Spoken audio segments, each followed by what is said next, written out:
이번 총선에서는 26%가 넘는 역대 가장 높은 사전투표율을 보였습니다. 이 수치가 여당에 유리할지 야당에 유리할지 논란이 분분했는데 최종 개표 결과를 보니까 분명한 답이 나왔습니다. 정치부 서주민 기자에게 자세히 좀 물어보겠습니다. 자, 서 기자 어서 오십시오. 자, 일단 개표 결과를 보면 이 사전투표가 승부를 가른 지역이 상당히 많았다면서요. 그렇습니다. 이 부산 남구 을의 경우 통합당 이현주 후보가 이 개표율 90% 정도까지 민주당 박재호 후보를 이 근소한 차이로 앞섰습니다. 그런데 이 막판에 관외 사전 투표함이 열리면서 희비가 엇갈렸고요. 이 개표율 99% 이후에 박 후보가 결국 역전을 했습니다.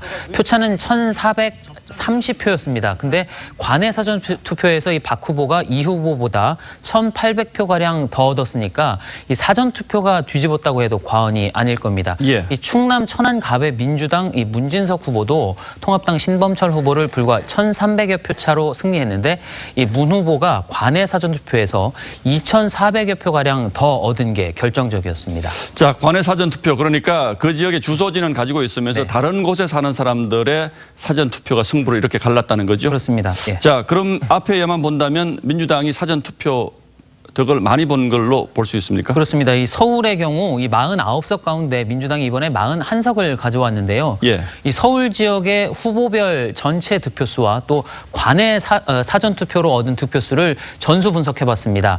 이 49석 가운데 통합당이 승리한 곳이 8곳이었는데 관외 사전 투표에서 통합당 후보가 이 민주당 후보보다 더 많이 받은 것은 그것보다도 적은 강남 병과 서초갑 딱 2곳밖에 없었습니다.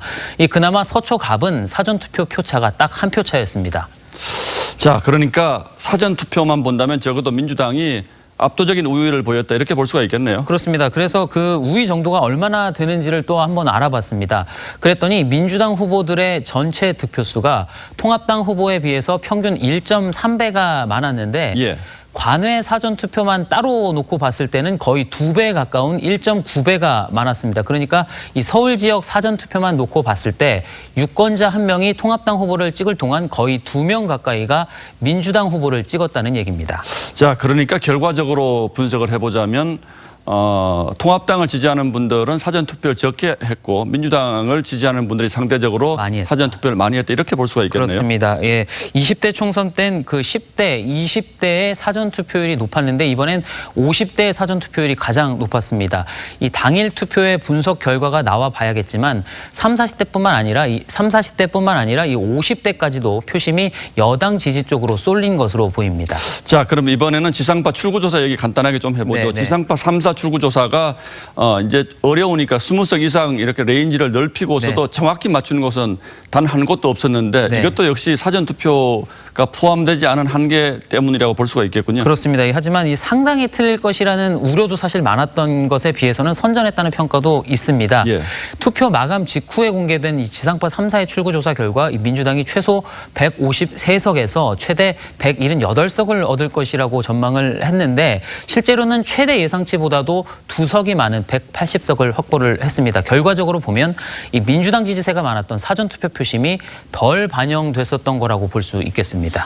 자, 그리고 통합당 입장에서는 이른바 샤이 보수, 자신의 의견을 드러내지 않는 보수층들이 투표에 많이 나오면 유리할 것이다. 이 기대도 했는데 이건 어떻게 분석됐습니까? 그게 뭐 당초 예상보다 더 일방적인 결과로 본다면 오히려 이 샤이 진보 표심이 덜 반영됐다는 얘기까지도 나올 정도고요. 다만 이 대구 수성의 경우에는 민주당 김부겸 후보가 앞선 여론조사에 비해서 훨씬 저조한 득표율을 보였기 때문에 지역별로 좀 차이가 있었던 것으로 봐야 할 것 같습니다. 그렇군요. 자, 서주민 기자도 취재하느라 고생 많았습니다. 그동안.